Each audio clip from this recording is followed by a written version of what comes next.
दोस्तों, क्या कभी आपने सोचा है कि एक साधारण सी दिखने वाली बुजुर्ग महिला असल में पूरे जिले की सबसे बड़ी अधिकारी की मां हो सकती है? और अगर उसी महिला को एक बैंक में सबके सामने थप्पड़ मार दिया जाए तो आज की यह कहानी आपके अंदर गुस्सा भी जगाएगी और इंसानियत के बारे में सोचने पर भी मजबूर कर देगी। जब जिले की सबसे बड़ी अधिकारी नंदिनी की मां ने एक साधारण फ्लैट में रहने वाली गरीब महिला की तरह एक बड़े सरकारी बैंक से पैसे निकालने की कोशिश की, तब बैंक के सभी अधिकारियों ने उन्हें भिखारिन समझकर अपमानित किया। किसी ने भी नहीं सोचा था कि यह साधारण सी दिखने वाली महिला जिले की डीएम मैडम की मां हो। उन्हें तिरस्कार भरी नजरों से देखते हुए सभी सोच रहे थे कि यह महिला इतने बड़े बैंक में क्या कर रही है। उसी समय महिला धीरे धीरे काउंटर की ओर बढ़ी। काउंटर पर कविता नाम की एक सुरक्षा गार्ड बैठी थी। बुजुर्ग महिला ने कविता से कहा, बेटी, मुझे बैंक से पैसे निकालने हैं, यह लो चेक। कविता ने चेक देखे बिना ही कहना शुरू कर दिया, बैंक में आने की भी कोई सीमा होती है। यह बैंक आपके जैसे लोगों के लिए नहीं है। यहाँ बड़े बड़े लोग आते हैं। तुम जैसी महिला को तो ऐसे बैंक में खाता खोलने की भी सुविधा नहीं मिलेगी।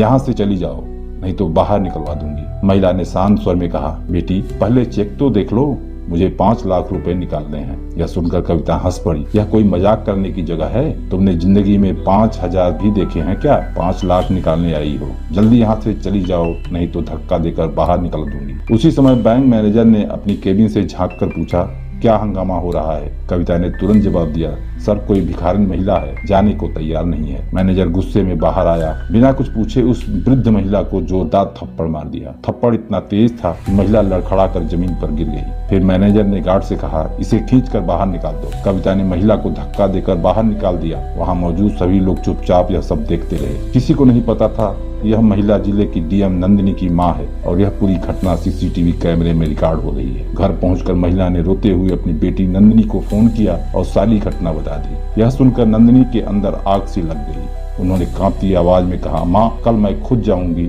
और तुम्हारे साथ चलूंगी। अगले दिन सुबह नंदिनी ने साधारण सूती साड़ी पहनी और अपनी मां के साथ बैंक जाने को तैयार हो गई। सुबह 11 बजे दोनों बैंक पहुंची। बैंक अभी तक नहीं खुला था, जबकि समय 10 बजे का था। वे चुपचाप दरवाजे के पास बैठकर इंतजार करने लगी। बैंक खुलने पर वे अंदर गई।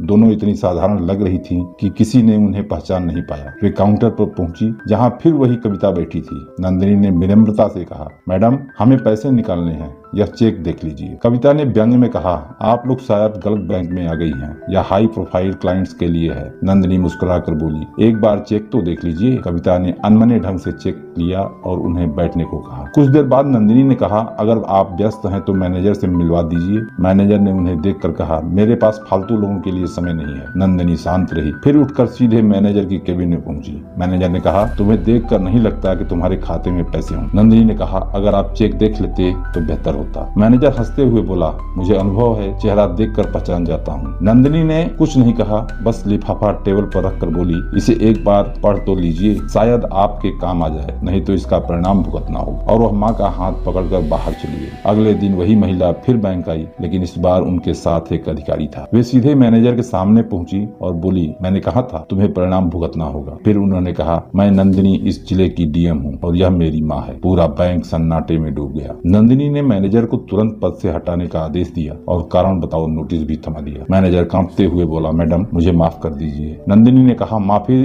मुझसे नहीं, उन सभी लोगों से मांगो जिनका तुमने अपमान किया है। याद रखो, हर ग्राहक बराबर होता है। फिर उन्होंने कविता को बुलाया। कविता रोते हुए माफी मांगने लगी। नंदिनी ने कहा, किसी को उसके कपड़ों से मत आंको, इंसान उसकी सोच से बड़ा होता है। इसके बाद नंदिनी अपनी माँ के साथ वहाँ से चली गई। दोस्तों, ये कहानी आपको कैसी लगी हमें कमेंट करके जरूर बताइएगा। अगर आप चैनल पर नए हैं तो चैनल को सब्सक्राइब कीजिए, लाइक कीजिए, दोस्तों में शेयर कीजिए। वीडियो देखने के लिए आपका बहुत बहुत धन्यवाद।